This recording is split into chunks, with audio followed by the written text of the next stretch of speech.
Alors, bonsoir à tous et à toutes, en présentiel aussi bien qu'en distanciel. Je vous remercie d'être venus pour cette dernière séance des Jours de l'Art pour cette année 2024-2025.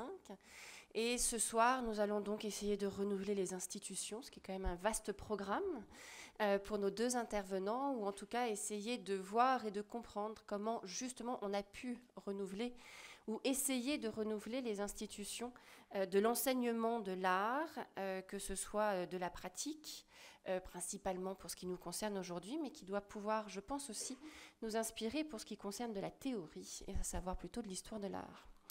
Donc, pour commencer, nous accueillons Arsène Kans, qui est doctorant, mais quasiment plus doctorant, puisqu'il m'a révélé tout à l'heure qu'il avait rendu son manuscrit et que maintenant il attendait la date de soutenance. Donc, il est dans cet entre-deux, toujours un peu délicat et en même temps très excitant d'avoir rendu et d'avoir fini un travail de recherche et de pouvoir le défendre devant les professeurs et de pouvoir après ça continuer dans ses recherches. Il a fait son doctorat en sociolinguistique et il a justement vu un certain nombre des éléments, je pense, dont il va nous parler ce soir, à savoir la façon dont on peut, dans l'art contemporain, se réapproprier une partie des institutions qui peuvent paraître très classiques pour leur redonner une autre vision, ou en tout cas une autre approche. On le remercie beaucoup. Je vous rappelle que pour l'organisation de la séance, on commence par écouter nos deux intervenants et après ça, il y aura une séance de questions-réponses avec le public en salle et sur Internet. Nous n'hésiterons pas à faire part des questions qui viennent de la visio. Voilà, je vous remercie et je vous laisse la parole. Est-ce qu'on m'entend? Oui. Eh ben, merci beaucoup pour cette introduction. Merci pour votre invitation, enfin d'avoir accepté ma proposition de communication. Je suis très content d'intervenir au Jour de l'Art à travers un propos donc, sur l'idée d'école et plus généralement sur la question de l'enseignement et de la transmission des savoirs pratiques et théoriques dans les activités artistiques. Je vais donc parler brièvement des enquêtes que j'ai pu conduire dans l'environnement d'une école d'art alternative, inscrite dans le champ de l'art contemporain, qui prétend proposer une formule d'enseignement originale, critique des fonctionnements pédagogiques institutionnels, et dans laquelle il s'agirait notamment, pour les acteurs que j'ai donc pu suivre, de développer des pratiques sans œuvre, sans artiste et sans spectateur. Je voulais aussi essayer de tirer parti de la thématique et peut-être de l'ambition de cette édition des Jours de l'Art, pour enrichir un petit peu l'approche de mon objet empirique à travers une réflexion d'ordre plus théorique sur le problème du renouvellement et de la transmission dans les communautés culturelles et épistémiques en général. Il me semble en effet qu'un rendez-vous comme les Jours de l'Art invite lui-même à une réflexion sur les possibilités d'évolution de l'enseignement dans le domaine de l'histoire de l'art, qui constitue aussi bien sûr une communauté de pratiques et de discours dans laquelle le dialogue interdisciplinaire peut être de mise. Je souligne ce point car sur le plan méthodologique, le type d'enquête que je voudrais illustrer aujourd'hui, ancré dans les sciences sociales de l'art, et plus particulièrement dans la sociolinguistique, s'inscrit pour moi dans la continuité des préoccupations des historiens de l'art, au sens le plus classique du terme, tout en proposant certaines possibilités d'évolution et de déplacement. L'enquête sociolinguistique sur les activités internes des collectifs artistiques, dans les situations du travail d'atelier, de workshop, ou dans les sociabilités ordinaires, souvent informelles, qui rythment la vie des groupes, permet selon moi d'approfondir des questions soulevées traditionnellement par l'histoire de l'art, souvent reprises dans les sciences sociales, notamment la sociologie, sans pour autant que l'on observe, malgré les tentatives, l'émergence d'une véritable science sociale et historique de l'art à la période contemporaine. Un enjeu majeur de ce débat réside notamment dans la question de l'observabilité et de la documentation des pratiques artistiques in vivo en train de se faire. Un sujet qui soulève parfois des discussions, voire une forme de concurrence épistémique entre l'histoire, la sociologie et l'anthropologie de l'art. Un autre aspect concerne le rapport entre les pratiques de l'art contemporain et la question de l'historicité en tant que telle, puisque divers processus, lié notamment à l'évolution du champ et du marché de l'art mondialisé, a pu rendre difficile pour les chercheurs et les chercheuses, ainsi que les artistes, le fait de s'inscrire tout à fait dans la continuité du grand récit canonique de l'histoire de l'art. Différents auteurs, comme Hans Belting, que les étudiants en histoire de l'art connaissent bien généralement, sinon je le recommande, ont évoqué la nécessité d'une évolution du cadre de la discipline de l'histoire de l'art à la période contemporaine, annonçant ou constatant la fin du grand récit, à la fois scientifique et mythifiant, de l'histoire des œuvres et des vies d'artistes. Cet auteur, comme d'autres, ont alors incité l'histoire de l'art à tenter de sortir du cadre strict de la modernité occidentale pour se déplacer vers une forme d'anthropologie transhistorique des images ou de la figuration. Une autre possibilité, que je voulais illustrer aujourd'hui, peut consister au contraire à se réimmerger dans le paradigme de l'art, tentant de développer, à partir de l'enquête sur les pratiques du champ de l'art contemporain, la perspective d'une anthropologie démoderne. Or, les sociétés modernes, dont les pratiques artistiques font partie intégrante, sont des sociétés marquées par l'existence de processus réflexifs particuliers en leur sein, qu'on peut appeler des processus critiques, où se rendent observables des dynamiques d'autonomisation et de désaffiliation de groupes ou d'individus vis-à-vis de certaines entités collectives, autorités ou traditions. Ces processus contribuent de fait à un accroissement continuel de la différenciation et de la singularisation des pratiques dans tous les domaines. Dans le domaine de l'art, cela a pu soulever en particulier la question de la continuité du récit unifié et linéaire de l'ancienne histoire de l'art, rapidement confrontée au cours du XXe siècle à la démultiplication des récits alternatifs et critiques dans les communautés scientifiques comme dans les milieux artistiques eux-mêmes. Pour m'inscrire dans cette problématique, je pensais donc qu'il était intéressant de situer l'enquête à l'intérieur d'un objet susceptible de présenter, en tension, un certain nombre de problèmes de ce type, intéressant l'histoire de l'art autant que la sociologie de la critique et même la sociologie des controverses. La controverse est un phénomène bien documenté dans la sociologie de l'art contemporain, notamment en ce qui concerne les processus d'appropriation d'objets, de signes ou de la légitimité institutionnelle sous différentes formes. C'est donc dans ce cadre que j'ai voulu mener l'enquête sur une entité institutionnelle ou pseudo-institutionnelle qui s'appelle l'ENDA, ou École nationale d'art. Alors je ne sais pas si je vais pouvoir me connecter. Voilà. Ça c'est leur site internet, je laisse défiler les images pour illustration.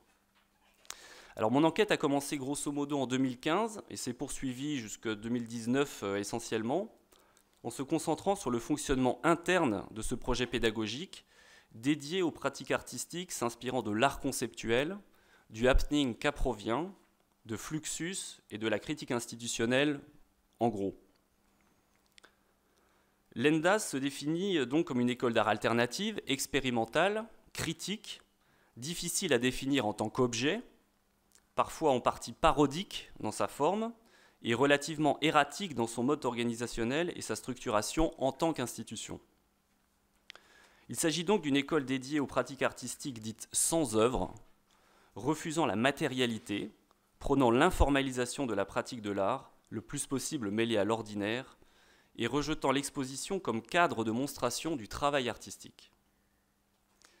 Cette informalisation touche aussi la dynamique de l'enseignement elle-même, puisque l'école ne dispose d'aucun lieu, en tout cas d'aucun lieu fixe, les séances ayant lieu chaque semaine, 2 jours, dans des cadres qui changent, tantôt dans un appartement privé, un atelier d'artiste, une rame de métro, un parc public, mais aussi dans des écoles d'art d'État, à travers des workshops, dans des salles de réunion du Palais d'Iéna, au Conseil économique, social et environnemental, entre autres. Donc des lieux très divers. Sur cette base, l'école fonctionne comme une forme d'organisation collective qui accueille chaque année une dizaine de nouveaux praticiens ou praticiennes, c'est le terme qui est utilisé à l'intérieur de l'école pour ne justement pas dire artistes, ouverte à tout candidat sans condition d'âge ou de diplôme, recrutant sur la base des projets artistiques et de la motivation des candidats et des candidates.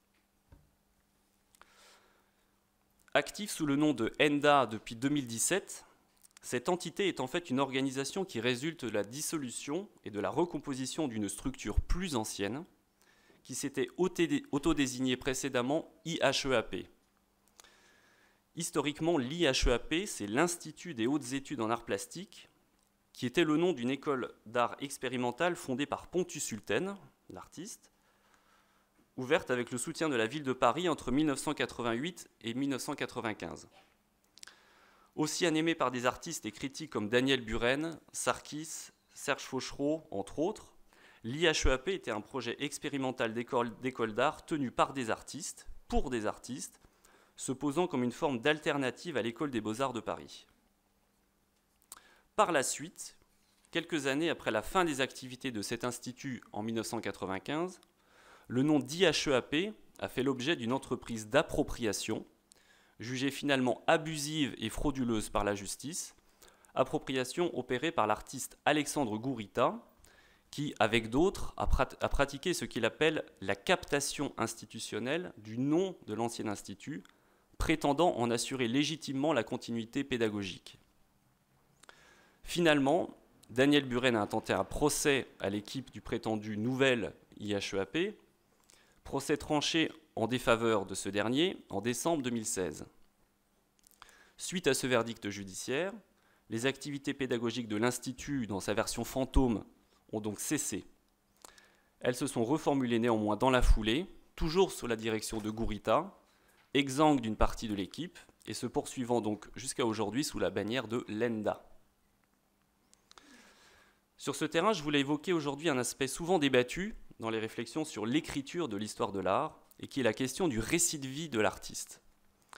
Ce problème peut soulever plus particulièrement la question du récit de soi, c'est-à-dire du récit produit par l'artiste sur lui-même, et que l'on peut concevoir dans une perspective sociolinguistique comme une forme de pratique ordinaire d'historicisation des événements de la vie de l'artiste. Les anecdotes, déclarations diverses, récits de soi constituent un matériau habituel pour l'histoire de l'art contemporain. Il est en revanche plus rare d'avoir accès à des bases documentaires renseignant les échanges informels, ordinaires, sur le mode oral, qui ont lieu dans le cadre du travail en atelier ou dans les moments collégiaux qui rythment la vie des collectifs ou des groupes. Dans les réunions du travail de l'école en question, l'enquête vidéo-ethnographique que j'ai pu réaliser a permis par exemple de documenter ce que le sociologue américain Erving Goffman, sociologue de l'interaction, appelle les rituels de présentation de soi. Pour Goffman, ces rituels sont considérés comme une composante essentielle des sociabilités modernes. Ils forment le socle interactionnel ordinaire, à partir duquel des genres de discours plus élaborés peuvent émerger et se structurer dans la pratique des artistes, entre autres, pour définir l'identité des locuteurs dans leur champ professionnel, sous la forme par exemple de manifestes personnels, de statements, d'anecdotes diverses, etc. Alors, je vais revenir. Oups. On est là.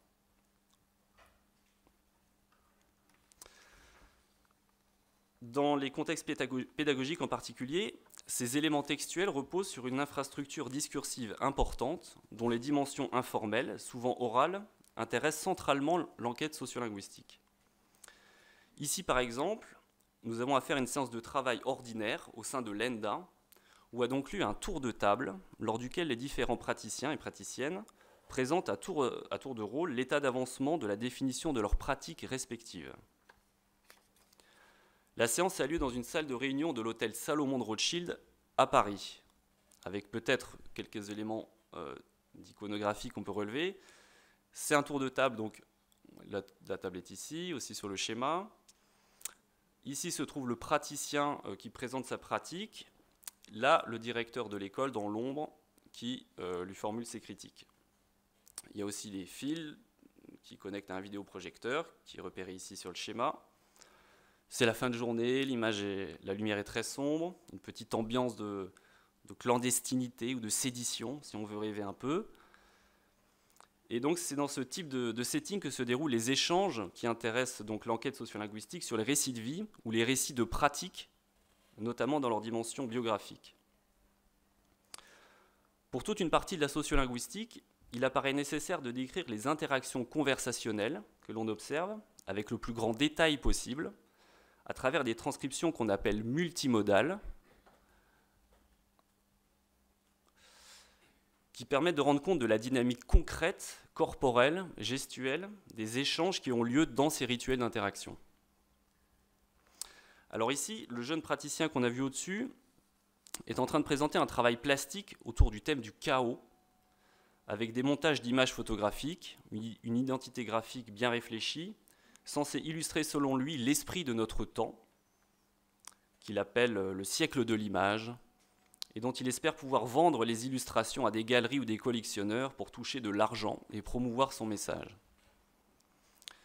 Alors dans des cas comme ça, c'est évidemment l'occasion pour le directeur de l'école de réaffirmer la ligne de travail qui doit prévaloir dans son école et d'indiquer aux jeunes praticiens que vraisemblablement, pour des raisons qui sont expliquées dans la transcription mais qu'on ne pourra pas lire en détail sans doute, il n'aura aucune place dans l'art en train de se faire avec ce genre de travail. Il lui dit « tu n'auras une place que si tu fais un travail qui est vraiment toi. Ça doit être quelque chose qui est de toi, tu vois. » À un autre moment, le directeur dira « Thomas, si tu ne voulais pas aller dans une école standard, c'est que tu as refusé de vivre dans un monde standard. » Et le directeur d'insister sur la nécessité pour le jeune praticien de développer une pratique plus radicalement distanciée de toute forme de production d'objets, de tout type de travail iconographique, pour proposer une forme de vie artistique inconforme qui devra passer par de tout autre canaux de légitimation que ceux qui ont été cités, donc les galeries, les musées, etc. Alors le but ici n'est pas de faire une analyse d'œuvre, ni de l'analyse de conversation de façon très extensive. Je voulais simplement insister sur une forme de convergence qui peut exister entre certaines grandes thématiques de l'histoire de l'art, d'un côté, et de l'anthropologie et de la sociologie de la modernité, de l'autre, dès lors que l'on cherche à prendre en compte scientifiquement les processus conversationnels ordinaires dans le travail artistique. Tous les historiens de l'art savent que la discipline de l'histoire de l'art naît au XVIe siècle à travers un travail critique et narratif élaboré sur le mode hagiographique, de mise en récit des vies des meilleurs peintres, sculpteurs et architectes italiens.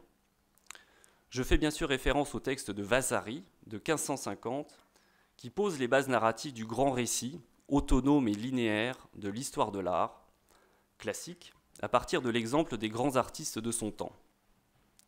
Mais ce que l'on sait moins, c'est que la constitution de la modalité narrative et critique elle-même, telle qu'elle est mise en œuvre dans la construction de la figure de l'artiste, qui est nouvelle à cette époque, dépend d'une évolution des conditions sociales de possibilité de l'expression du jugement et de la critique à l'aube de la modernité, particulièrement pour ce qui concerne le jugement sur les œuvres.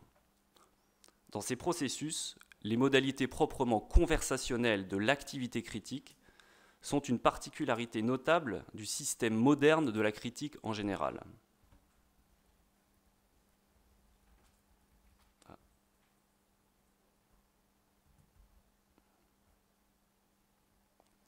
C'est ce que rappelle de la façon la plus claire Michael Baxandall, auteur associé au courant de l'histoire sociale de l'art, dont on peut se réclamer ici indirectement. Lorsqu'on revient aux origines, je le cite, « Lorsqu'on revient aux origines de l'histoire de l'art et de la critique d'art moderne, qui se situent à la Renaissance, on s'aperçoit qu'elles sont réellement nées de la conversation. » Vasari dit lui-même que ce sont les conversations qui avaient lieu lors des soupers du cardinal Farnèse qui lui ont donné l'idée d'écrire ces grandes vies des artistes, et ces raisonnements les plus vigoureux s'enracinent dans les arguments qui, depuis 2 ou 3 siècles, s'échangeaient dans les ateliers. Après tout, si ce n'était pour ce désir de dialogue, pourquoi nous livrerions-nous à un exercice aussi difficile et insolite que celui qui consiste à parler de peinture ? Je prétendrai donc que la critique inférentielle est non seulement rationnelle, mais sociale. C'est donc à ce type de critique inférentielle qu'on est confronté dans les conversations d'atelier et dans les scènes du travail artistique. Dans les processus de coagulation sociale nécessaires à la cohésion des groupes, d'une clique, d'une école, ces formes de critique se produisent aussi nécessairement sur la manière dont les praticiens se rendent identifiables pour les autres et donc se racontent, elles et eux-mêmes, dans leur démarche individuelle de créatrices et de créateurs. Comme toutes les formes discursives, les récits de pratique, de vie ou de carrière artistique peuvent donc être eux-mêmes décrits comme des productions culturelles à part entière. À ce titre, ils sont dépendants de conditions socio-historiques particulières et impliquent, comme les artefacts plastiques, des investissements de forme, médiant autant de visions du monde et d'habitus sociaux. Dans cette perspective, les récits de vie nous apparaissent donc comme des artefacts linguistiques, rattachés non seulement à la carrière narrative des locuteurs et des locutrices individuels, au gré de leurs itérations dans toutes sortes de contextes, mais aussi inscrits dans des réseaux d'interdépendance discursive plus larges. Ces réseaux sont tissés par les locuteurs et les locutrices à travers la multiplicité des substrats narratifs produits dans l'interaction, par exemple sous la forme de paroles rapportées, des références, de citations. C'est ce qu'on voit sur le second extrait. Au cours de cet autre échange, une jeune praticienne présente son travail, là aussi en tour de table, à travers un ensemble de réflexions sur le statut juridique de l'artiste, eu égard notamment aux conditions de son emploi, de sa rémunération et de sa reconnaissance comme travailleur social. Elle a l'intuition qu'une réflexion pourrait être menée sur des dispositifs administratifs comme le CESU ou le GUSO, mais ne sait pas exactement quoi mettre en place de ce côté. Après une séance de retour biographique sur les expériences professionnelles passées de la jeune praticienne, où elle évoque sa trajectoire dans les différentes rédactions où elle a pu travailler auparavant en tant que journaliste, elle ne vient donc pas du champ de l'art, le directeur dans cette séquence va essayer de décrire, à travers l'exemple d'un artiste qu'il connaît, proche de Lenda, la manière dont celui-ci aurait su, dans son parcours, inventer une attitude critique nouvelle dans le champ de l'art contemporain.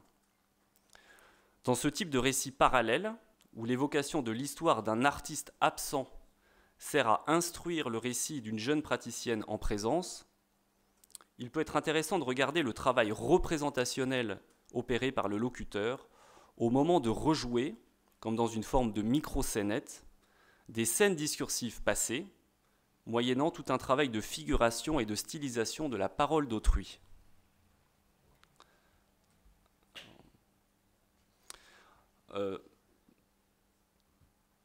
Des lignes 13 à 31, le directeur produit donc un récit du parcours de transformation que l'artiste évoqué aurait opéré dans sa pratique dans les années 70, avant de pouvoir incarner une forme jugée par lui accomplie de pratique alternative. En évoquant l'action de ce critique et galeriste, et en même temps un peu artiste, identifié comme agent d'art, le locuteur caractérise le personnage en le racontant à travers une série de prises de position discursives dans le champ de l'art contemporain.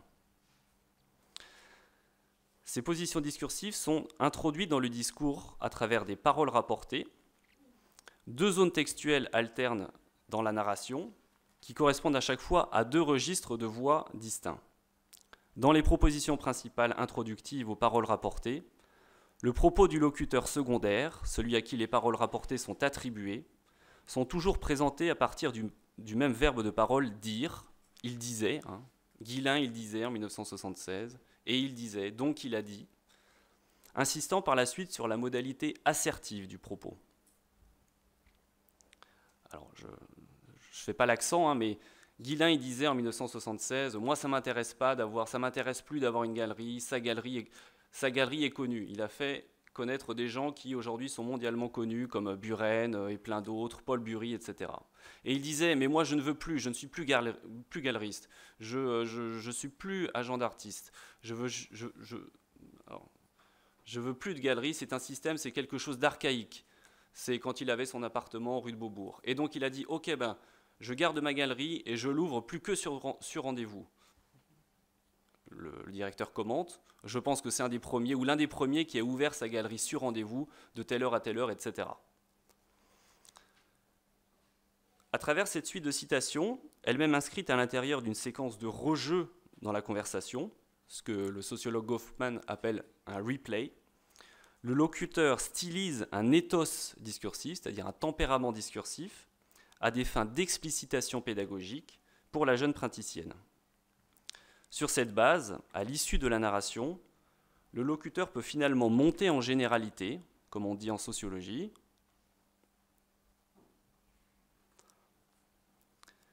et proposer à l'occasion d'une coda un schéma de réflexion devant permettre à la praticienne de se distancier vis-à-vis de ces processus en cours, dans lequel elle dit être un peu coincée, et d'envisager par là un processus de travail qui, selon cet exemple, lui permettra de développer sa propre pratique. Alors, par ces brefs aperçus, on voit comment l'enquête sociolinguistique peut prolonger certaines préoccupations de l'historien de l'art du temps présent, notamment sur le plan de la prise en compte des modalités orales de la parole sur soi et sur autrui. À cette fin, il me semble intéressant de reprendre un des grands thèmes de l'histoire et de l'anthropologie de l'art, qui est finalement la question du rituel, un peu comme ce qu'a cherché à développer Aby Warburg, pour les rituels mythiques chez les Pueblos, mais qui pourrait être ici modernisé pour aborder le cas des rituels d'interaction contemporains, à travers une analyse formelle et plus technique d'une certaine manière, de la fonction symbolique, qui était le grand problème de Warburg, dans ses modalités orales les plus ordinaires. Par l'intertextualité et la polyphonie qui les caractérisent, les récits produits dans ce type de contexte fonctionnent donc aussi comme des artefacts, toujours plus ou moins liés à des exemples antérieurs à la situation d'interlocution, et qui permettent donc d'analyser, en petite forme, la construction émergente des cadres d'historicisation dans lesquels les acteurs inscrivent leur activité, à une échelle tant macro que micro-historique. Dans le cas des collectifs critiques, procédant par désaffiliation et appropriation de formes, ces analyses permettent de développer l'enquête sur la vie des collectifs informels, voire éphémères, qui, par leur caractère non institutionnel, ou pour toute autre cause d'infélicité, ne marquent pas toujours l'histoire de l'art la plus légitime. Dans un cadre d'intégration plus large, enfin, l'analyse de ce type de processus conversationnel ordinaire peut aussi s'inscrire dans la continuité des travaux sur la constitution socio-historique de la personne moderne, comme une forme particulière d'individualité et de singularité critique, notamment dans le cas des récits ordinaires qu'un artiste peut produire sur lui-même ou à propos d'autres artistes, par exemple dans les conversations d'école ou d'atelier. Je m'arrête là.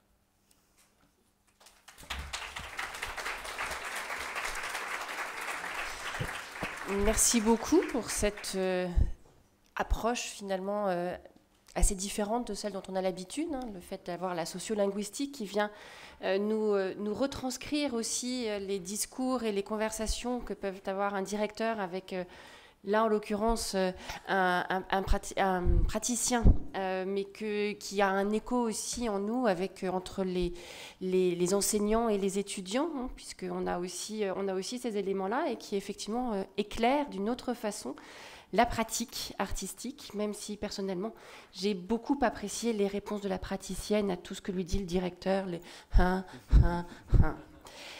merci beaucoup. On va maintenant passer à la deuxième intervention d'Émilie Martin-Neut, que vous connaissez tous, bien entendu, puisque Émilie est en l'occurrence enseignante à l'ICP.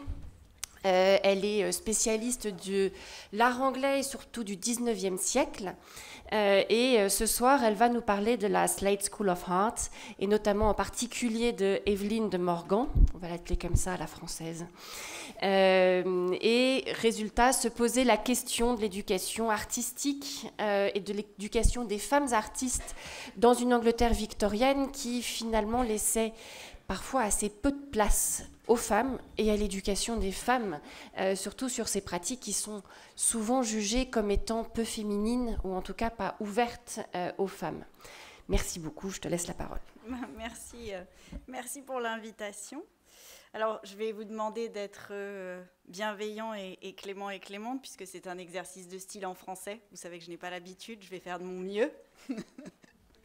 Mais donc aujourd'hui, effectivement, comme l'a dit Madame Ruchot, on va parler de Evelyn de Morgan et de la Slade School, et plus particulièrement, effectivement, de la collusion entre des biais à la fois genrés et sociaux, puisque au-delà d'être une femme, c'était aussi une femme bien née, et vous allez le voir, ça ne lui a pas été extrêmement utile.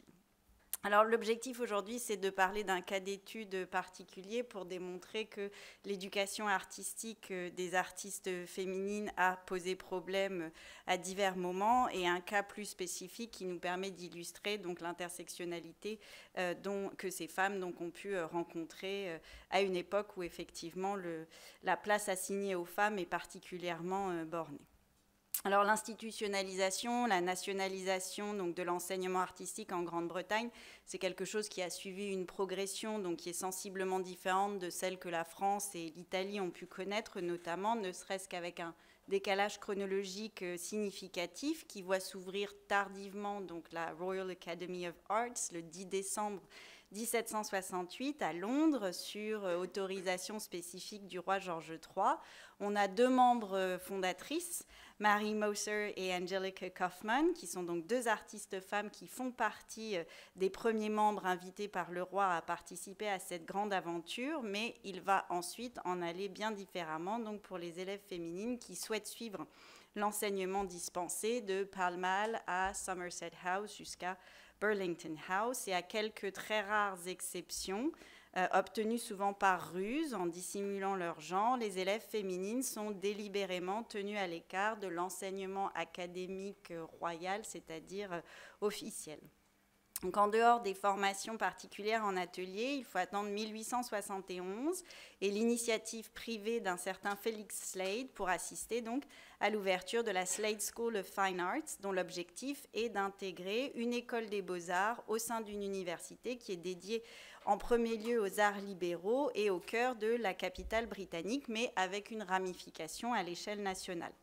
Donc, au-delà d'un positionnement pédagogique novateur qui va autoriser l'accès aux étudiantes et leur offrir des conditions d'apprentissage identiques à leurs camarades masculins, la Slade School joue un rôle déterminant dans l'intégration des femmes à la UCL, donc le London College, et plus largement donc dans la formation artistique des peintres professionnels.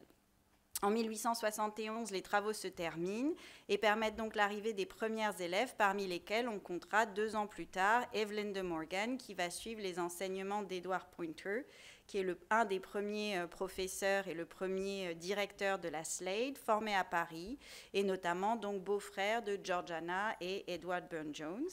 Et elle va bénéficier en parallèle du soutien et de l'encadrement de son oncle, John Stanhope, qu'elle va notamment mettre à profit quand elle partira avec lui à Florence.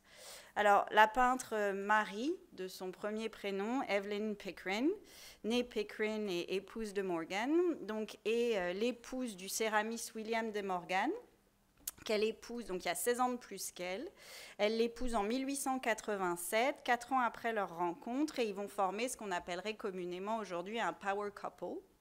Et pourtant, malgré donc, la force de leurs contributions respectives, c'est un historicisme passablement genré, ou tout du moins légèrement biaisé dans le domaine du genre, qui a eu tendance à reléguer au second plan, dans l'ombre de son époux, le travail et l'œuvre donc, de Evelyn, que ce soit donc dans la manière dont l'artiste est répertorié dans les musées et les ouvrages critiques, et en dépit donc de publications récentes comme le catalogue d'exposition que vous voyez là, Evelyn de Morgan, A Marriage of Arts and Craft, donc qui est tiré de l'exposition itinérante qui a été lancée en 2022, et dans lequel le travail d'Evelyn, bien qu'il soit abordé individuellement dans certains chapitres, n'est pourtant jamais détaché de celui de son époux, alors même qu'il n'utilisait pas le même médium, puisqu'elle est peintre, il est céramiste. Il n'évolue pas tout à fait dans les mêmes cercles mondains, et surtout, il n'avait pas le même succès. Puisque dès l'enfance, la jeune fille se destine à une carrière d'artiste peintre dans laquelle elle va briller superbement, ce qui ne sera pas toujours le cas de son époux. Donc Mary Evelyn Pickering, née en 1855 dans une famille très aisée qui se partage entre la sphère juridique et la sphère aristocratique.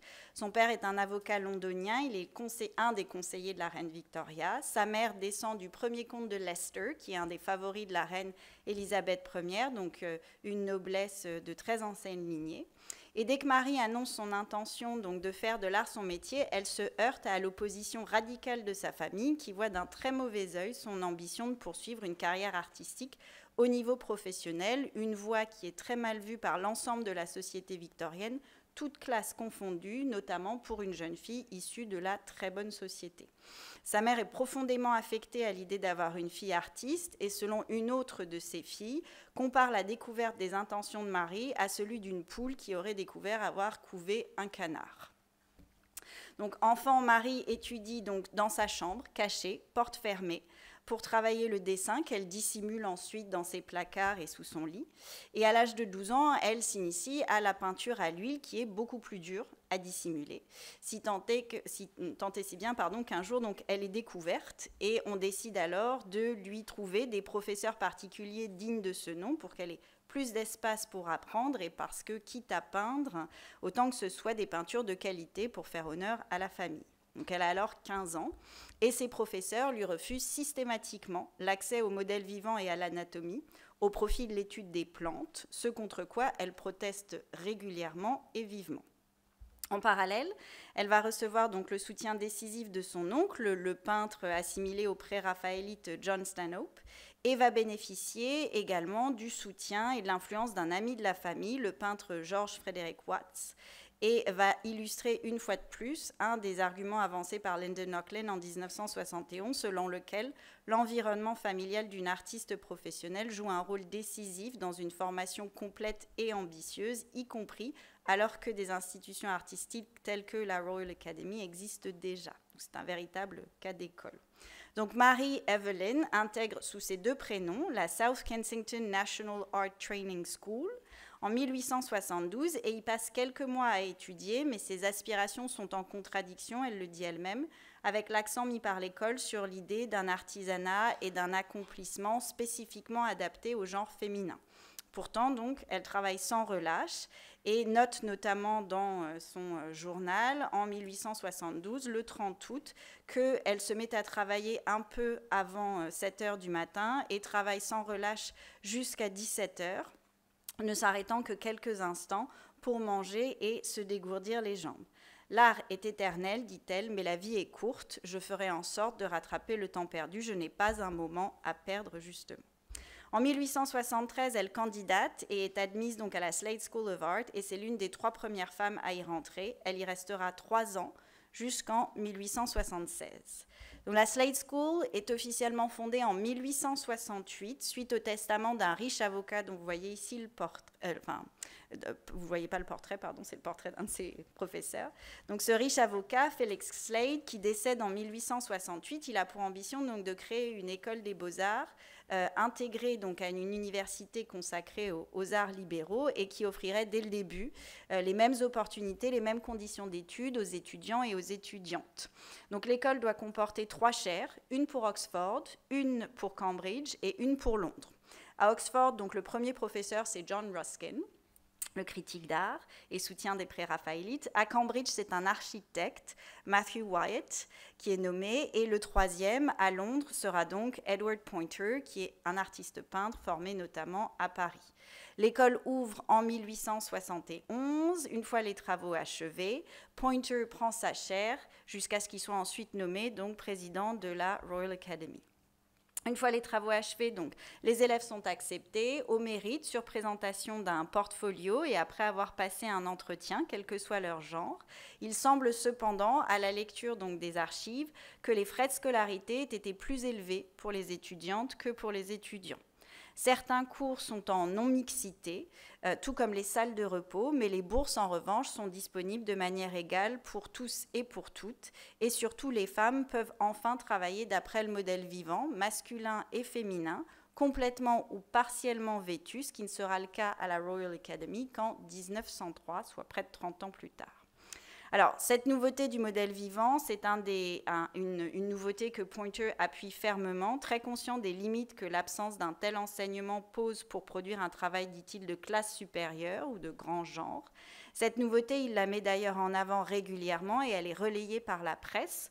On peut lire notamment dans le Magazine of Art de 1883 un article qui s'intitule « Women and Work, the Slade Girls », et dans lequel on peut lire « Ici, pour la première fois en Angleterre et même en Europe, une école des beaux-arts publics a été ouverte aux étudiants et aux étudiantes avec exactement les mêmes conditions en donnant aux deux sexes des opportunités justes et égales. » Pour bénéficier d'une telle éducation, et donc de conditions de travail telles que celles que vous pouvez voir ici, Evelyn de Morgan va renoncer à ses droits et aux privilèges de sa classe, s'habiller le plus simplement possible et suivre les mêmes enseignements que ses camarades issus de classes sociales moins aisées, ce qui ne semble pas lui causer le moindre problème en dépit des obstacles qu'elle va rencontrer pour pouvoir donc travailler d'après le modèle, la copie en plâtre et d'après le modèle vivant.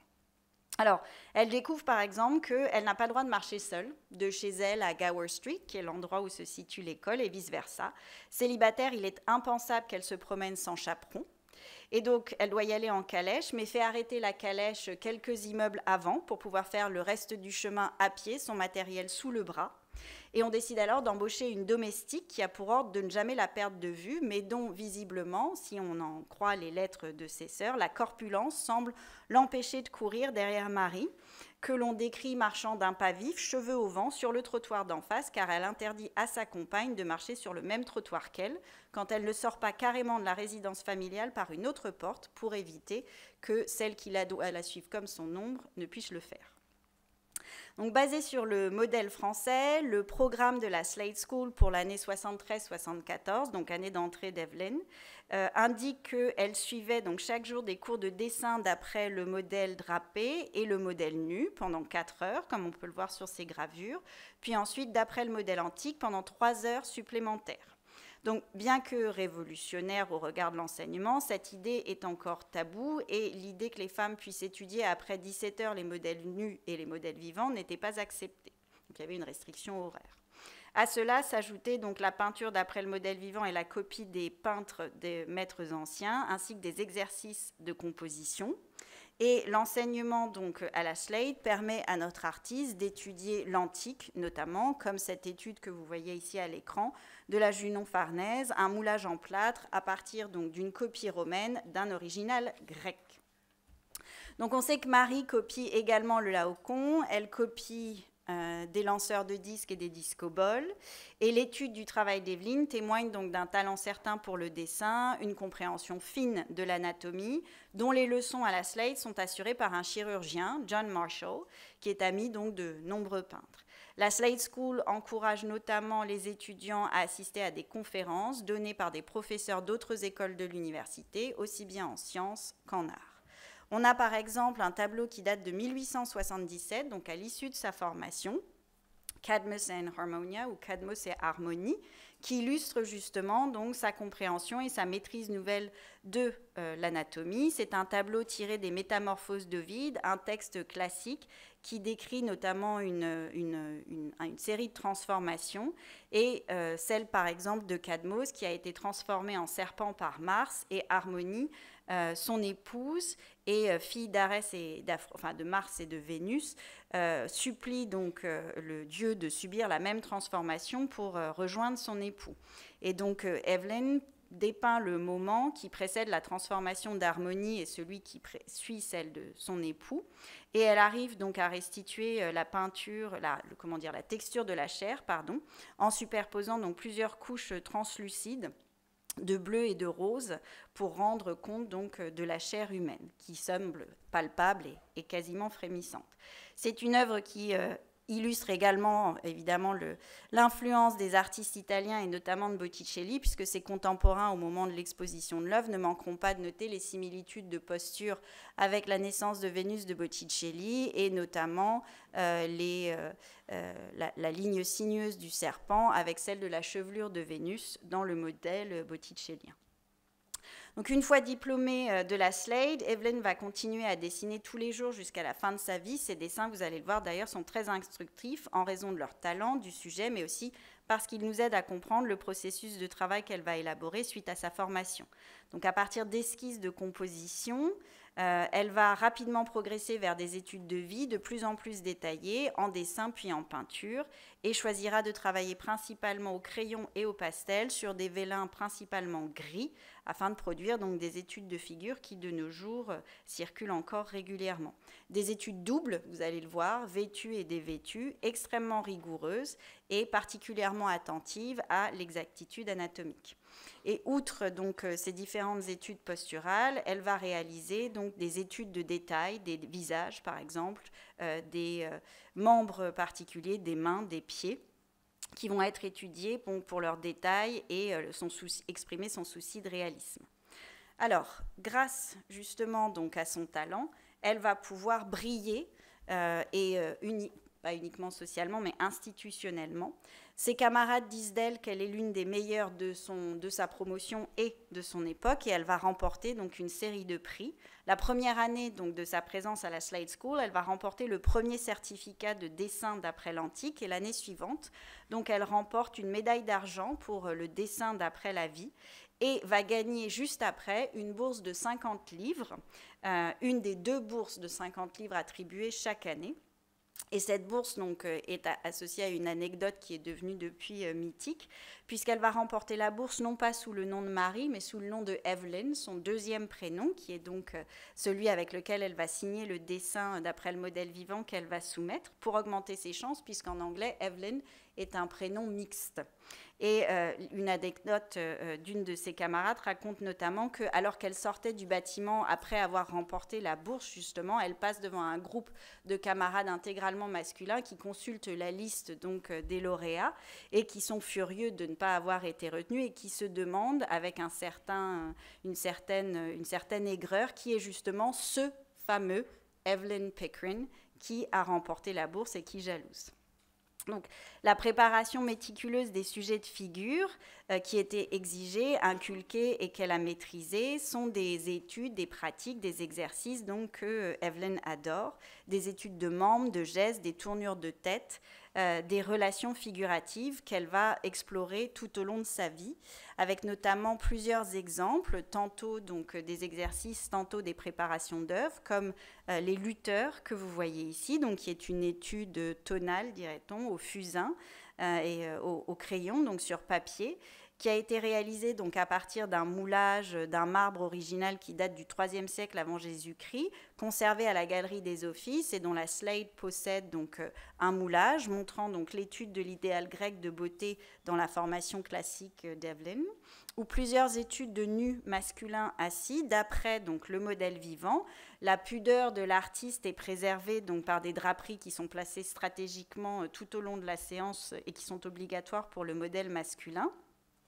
Et donc ici, un exemple assez rare de la capacité de l'artiste à représenter des traits individuels fortement identifiés, contrairement aux normes assez idéalisées qui apparaissent plus tard dans la majorité de ses œuvres. Donc l'inscription que l'on trouve sur ces dessins porte le prénom donc, de E. Pickering, ou E. Pickering, effectivement, oui. Et sur celle-ci, plus particulièrement, donc, une mention spécifique, un jour de moins pour l'examen, donc a day less for the examination, la rapprochant de plus en plus de la fin de sa formation, ce qui en dit long sur sa liberté d'esprit vis-à-vis de son genre, en choisissant un prénom mixte, et vis-à-vis de la contrainte de la formation. Elle réalise également, comme je vous le disais, donc, des études de tête. Ici, donc, un dessin de Alessandro Di Marco, qui est un personnage qu'on va retrouver à plusieurs reprises dans l'œuvre de Morgan, notamment La Cage dorée, Une âme en enfer et La vallée des ombres pour cette étude. C'est un modèle qui est découvert par l'artiste peintre et sculpteur Frederick Leighton à Rome, qui va se rendre en Angleterre dans les années 1860 et qui va travailler comme modèle professionnel à la Royal Academy et à la Slade, où Evelyn va le dessiner pour la première fois dans les années 1870 et qui posera ensuite régulièrement pour l'artiste et pour Pointer, par exemple, Leighton ou Burne-Jones. Alors, à ses débuts à la Slade et jusqu'à sa mort, donc Evelyn va se consacrer à une préparation très rigoureuse de ses œuvres, qui comprend, donc, comme vous l'avez vu, l'étude et le dessin de modèles vivants en position, nus puis habillés, afin d'imprégner donc son travail d'une compréhension de la structure anatomique, qui va être ensuite sous-jacente à la figure et aux vêtements, et qu'on peut apprécier notamment, vous voyez, dans cette étude-là pour The Storm Spirits, où on voit clairement donc, le mimétisme et l'évolution de l'étude entre la figure d'abord nue et la figure ensuite vêtue. Et donc ceci va être complété donc, d'une étude, d'un travail ou d'une formation, si je puis dire, très personnelle, mais somme toute très classique, dans les musées, puisque Evelyn va travailler notamment donc, d'après les œuvres conservées à la National Gallery, au British Museum, à la Dulwich Picture Gallery et au South Kensington Museum, qu'on connaît mieux aujourd'hui sous le nom de Victoria and Albert. Et de manière plus personnelle, donc grâce à l'exposition de la personne d'Evelyn à la peinture de la Renaissance italienne, lorsqu'elle séjourne à Florence grâce à son oncle précisément, qui est propriétaire d'une villa, la Villa Nutti, elle va pouvoir donc concrétiser le rêve qui est le sien de passer plusieurs mois en Italie avec son oncle Roddy, donc, et à étudier méticuleusement donc les œuvres telles que Le Printemps ou La naissance de Vénus de Botticelli, qu'on retrouvera plus tard dans des œuvres comme Flora. Alors, je terminerai aujourd'hui avec le premier tableau qu'elle a exposé en tant qu'artiste professionnelle aboutie, enfin un des premiers tableaux plutôt, puisqu'il y en a un autre juste avant celui-là, mais dont on n'a pas la localisation actuellement, qui est donc son premier tableau en tant que professionnelle. Elle le présente alors qu'elle n'a pas tout à fait fini sa formation à la Slade, c'est la Sainte Catherine d'Alexandrie, qu'elle présente en 1875, juste avant d'être diplômée, à la Dudley Gallery de Londres, qui est un lieu de prédilection pour les artistes émergents. C'est un succès. On dira d'elle que Sainte Catherine d'Alexandrie, on peut lire dans The Guardian, que Sainte Catherine d'Alexandrie a été peinte par une artiste nommée Evelyn Pickering, dont il est surprenant pour plus d'une raison d'apprendre qu'elle est une dame, ce qui en dit long donc sur ce qu'on s'attend d'une artiste, ce qu'on s'attend à voir d'une artiste peintre. Et donc cette dame ne manquera pas de faire valoir ses mérites en tant que figure extrêmement bien posée, richement colorée et surtout expressive. Donc on lui reconnaît ses mérites en dépit de la surprise que suscite la découverte de son genre. Et après la Dudley Gallery, quand elle est enfin diplômée, elle présente en 1877 à la Grosvenor Gallery, le temple de la peinture d'avant-garde, Ariane à Naxos, qui sera vendue immédiatement et sur laquelle donc, elle représente sur cette plage désolée, très poétique, donc cette femme richement drapée qui reste mélancolique évidemment, qui regarde donc non pas le spectateur mais la peine intérieure qui est la sienne. Une œuvre qui correspond aux attentes du mouvement dit esthétique, de la beauté pour la beauté, et qui cependant donc, a un caractère narratif indéniable, puisque la mention de l'île de Naxos nous ancre dans le récit justement du drame que Ariane doit vivre à ce moment-là, abandonnée donc par son amant Thésée, qui est reparti voguer vers de nouvelles aventures. Donc ici, Evelyn a placé le personnage féminin au centre de la toile, l'a revêtu donc des robes rouges que ses contemporains associent aux martyrs chrétiens, réussissant donc à imprimer subtilement le tableau d'un sous-texte sur la souffrance, sur l'abandon des femmes dans une société qui est résolument patriarcale à cette époque-là. Donc la réussite de Evelyn ne faiblira pas, comme l'a démontré l'histoire et l'histoire de l'art. Le catalogue A Marriage of Arts and Crafts permet notamment de découvrir que si elle a été invisibilisée, c'est notamment parce que son marchand de couleurs a effacé son prénom de ses registres, préférant donc celui de son époux, alors même qu'on voit sous le nom de William de Morgan, dans les années 1880, de très nombreux achats de fournitures de peinture, lui-même qui avait abandonné depuis plus de 15 ans la pratique de la peinture. On sait notamment que c'est, comme je vous le disais, Evelyn qui bénéficie d'une aisance matérielle non négligeable. C'est elle, par exemple, qui, quelques mois avant leur mariage, va signer le bail de leur future demeure maritale, The Vale, à Chelsea, et que c'est elle qui va alimenter financièrement donc, le compte du couple auprès de leur marchand de couleurs, Robertson & Co., pendant les 27 prochaines années que durera donc ce compte. Après donc son mariage, son nom de jeune fille disparaît, fusionne avec celui de son nom d'épouse et elle va donc disparaître au profit de ce dernier, alors que donc sa carrière ne fait qu'aller de manière croissante. Au-delà donc d'une formation unique en Angleterre, la Slade School lui aura permis donc de construire une formation, une carrière, mais aussi un réseau féministe d'alumni. Et parmi ses amis, on trouvera de nombreuses mécènes, notamment donc Dorothy Tennant, qui est une amie et qui deviendra un membre de l'aristocratie britannique, qui lui achètera des toiles et lui offrira un soutien financier. La comtesse Lovelace, qui sera également donc, un membre de l'école et un soutien non négligeable pour Evelyn. Emily Ford, qui va partager son goût pour le spiritisme et pour les suffragettes, et notamment donc, une suffragette d'envergure, Marianne Wallace Dunlop, qui est également une alumni et qui permettra donc de soutenir Evelyne à plusieurs reprises. Un modèle éducatif très particulier, donc, qui permet de se poser une ultime question en guise de conclusion. À l'issue de ces études, on est en droit de se demander finalement quel est le poids et l'importance de ces réseaux en non-mixité, comme on le dit aujourd'hui, dans le développement, le soutien, la visibilité et la postérité des artistes femmes. Merci.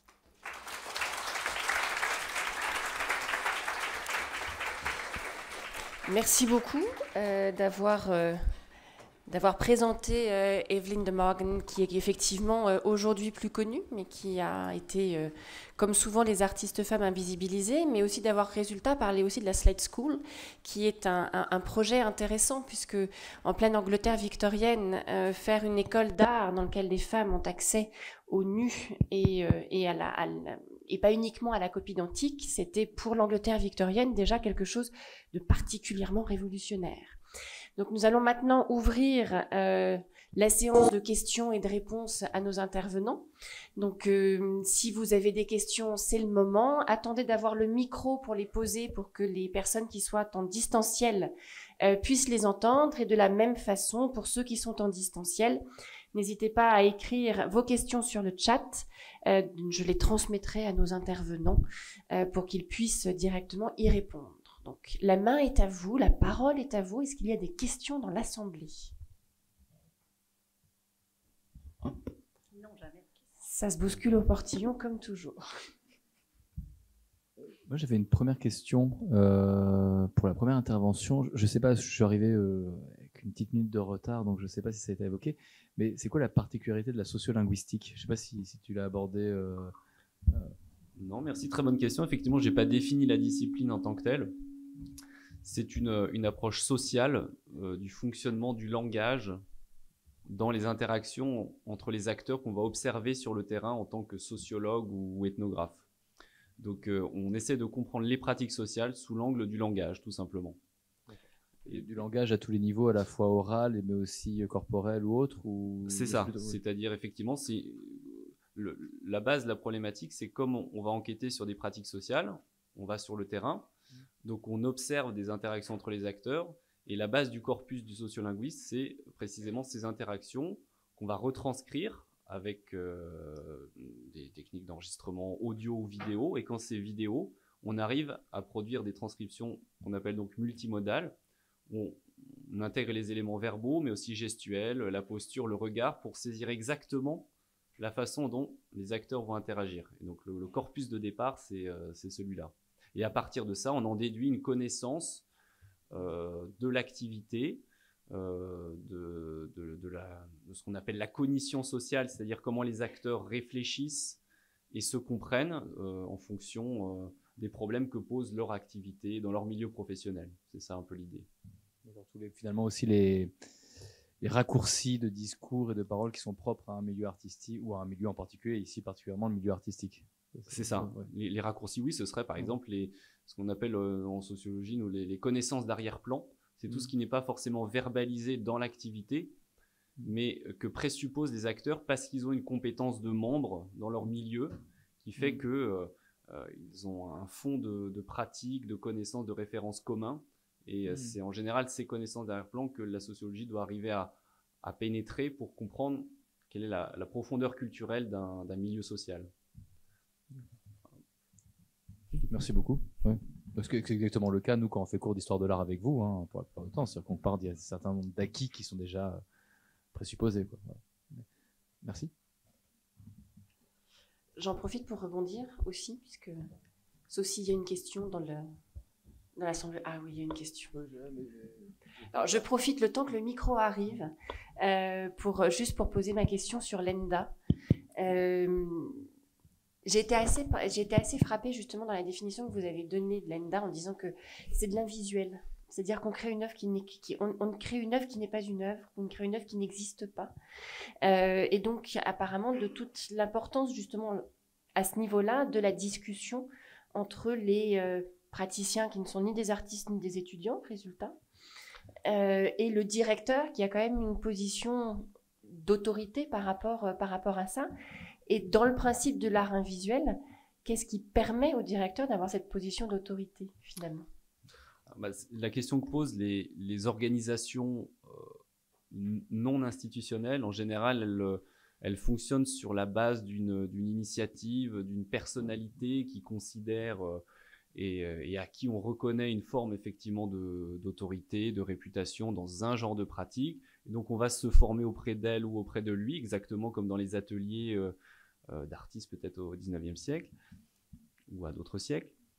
Et alors effectivement, comme il y a cette personnalité qui organise ce collectif, effectivement on vient pour, disons, travailler en affinité avec ce qu'il propose, mais ce qu'il propose lui-même correspond à toute une tradition de pratique qui existe et qui est très connue dans l'histoire des avant-gardes, à partir de Marcel Duchamp, de Dada, des futuristes, et puis ensuite les néo-avant-gardes dans la seconde moitié du siècle, avec les courants que j'ai cités, de l'art conceptuel, du happening, etc., qui sont des pratiques qui ont vraiment posé cette question de la dissolution de la frontière entre l'art et la vie, entre ce qui est de l'ordre de l'œuvre et du non-œuvre.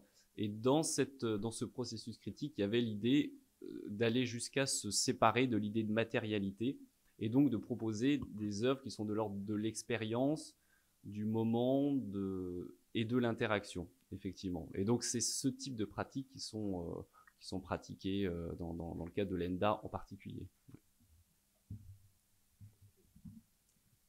Merci. On m'entend? Oui. Ma question, c'est... Là, c'est bon. Ma question, c'est pour Madame Martin-Neut. Donc, Evelyne de Morgan, elle est considérée comme quoi? Comme mouvement pré-raphaélite ou...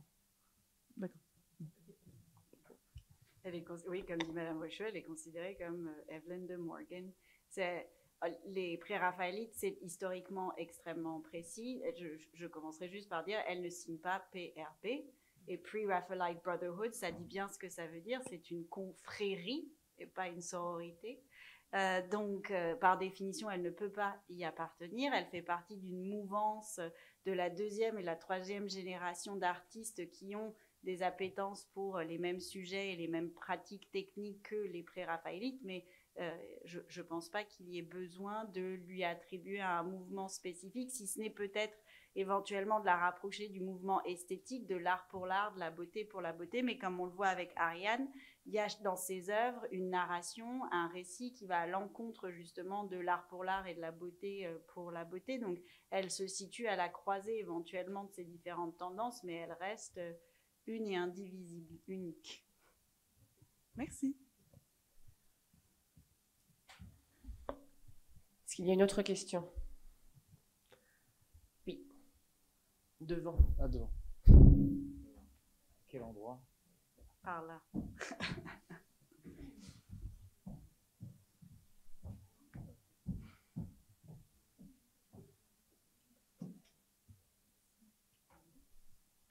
J'ai oublié votre nom, je suis désolée. Arsène. Arsène. Est-ce que le système dont vous avez parlé, il utilise le FACS, le fax, de Paul Ekman? Je connais pas. Je peux pas te dire. Ok. C'est l'analyse des micro-expressions au niveau du visage pour analyser justement le comportement au niveau du langage corporel, mais surtout du visage. D'accord. Et c'est utilisé dans quel domaine et dans quel... Principalement par la police. Par la police, d'accord, voilà. J'ai pas de contact, donc Okay. non, j'ai pas utilisé ça, mais ouais, ça a l'air très intéressant. En fait, dans ce type d'approche de l'interaction, il y a eu beaucoup de technologies qui ont été développées, mais qui sont difficiles à mettre en place dans l'enquête ethnographique, où on doit se faufiler avec nos acteurs, les suivre, etc. Donc, il n'y a ni les grosses caméras, ni les systèmes compliqués pour, etc. Donc, c'est des petites caméras. J'utilise une GoPro vraiment petite comme ça. Oui. Et ensuite, la transcription, on fait tout manuellement. On fabrique les transcriptions que vous avez vues, les inserts d'images, les sortes de didascalies qui vont avec, la prosodie, le ton de la voix. Mais non, je vais m'enseigner du coup. Peut-être que ça peut aider. Merci beaucoup. Oui, l'ethnographe se doit de disparaître, on doit l'oublier. Oh oui, ouais, souvent. Ouais, ouais. Est-ce qu'il y a d'autres questions? Oui.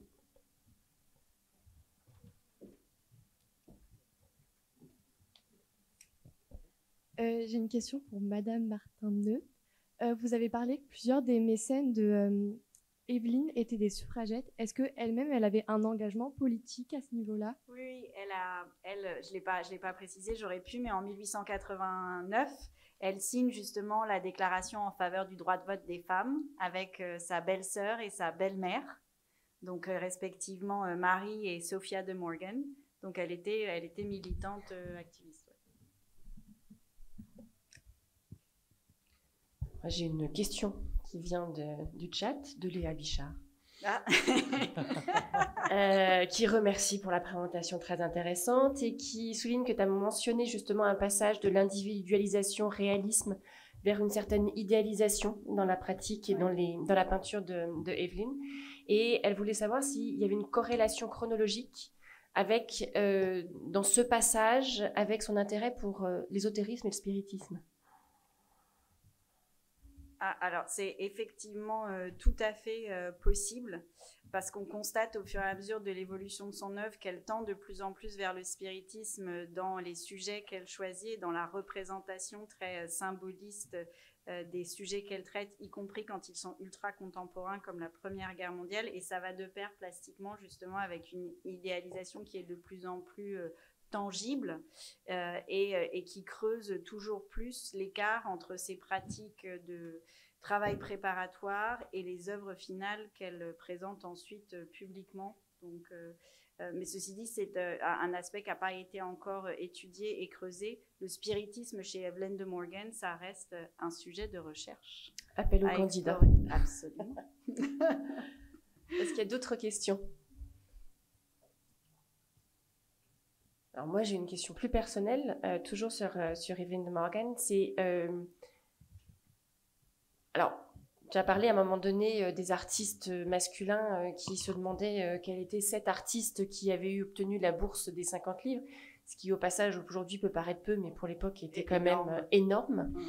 Quelle a été, une fois qu'elle est devenue une artiste reconnue, enfin qu'elle a fini sa formation et que justement ses œuvres se sont vendues très bien, quelles ont été ses relations avec les artistes masculins? Est-ce qu'il y a toujours eu est-ce qu'elle a été acceptée ou est-ce qu'il y a toujours eu une sorte de rejet en disant que c'était de la peinture féminine, ce qui forcément est une sous-catégorie de peinture pour certains? Non, absolument pas, parce que alors elle a toujours été très bien acceptée par le cercle de ses amis des 3e, 4e génération post-pré-raphaélite, par Leighton, par Stanhope et tous les autres, parce qu'elle évolue dans un milieu social qui lui est particulièrement favorable.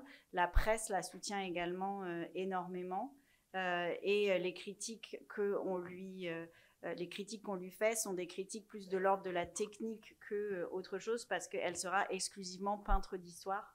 Donc on ne peut absolument pas lui reprocher d'être une peintre de fleurs, une peintre de maternité, une peintre... Et c'est une peinture d'histoire, on le voit avec Ariane ou avec Harmonie, c'est une peinture d'histoire biblique, mythologique, qui est essentiellement axée autour de la femme. C'est l'histoire mythologique, mais à travers le prisme féminin. D'ailleurs, vous le voyez, Cadmos est représenté déjà sous la forme serpentine et pas sous sa forme charnelle, alors qu'Harmonie est toujours femme. Ariane est présente alors que Thésée n'est même pas évoquée au loin par une voile clairement identifiable, mais elle reste ad vitam aeternam une peintre d'histoire. Merci. Alors moi, je n'ai pas de questions sur le chat. Est-ce qu'il y a encore des questions dans la salle?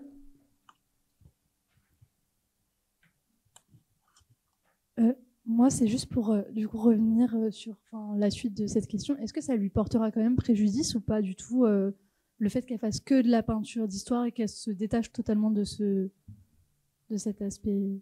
Non, elle a énormément de succès. Pour vous donner un ordre d'idée, quand la Première Guerre mondiale éclate, la Croix-Rouge fait des ventes, organise des ventes de charité, des ventes d'œuvres d'art dont les bénéfices doivent être ensuite reversés aux militaires pour aider les hôpitaux, etc. Elle fait partie des artistes dont on sait qu'elle va avoir un tel succès que ses œuvres vont se vendre comme des petits pains.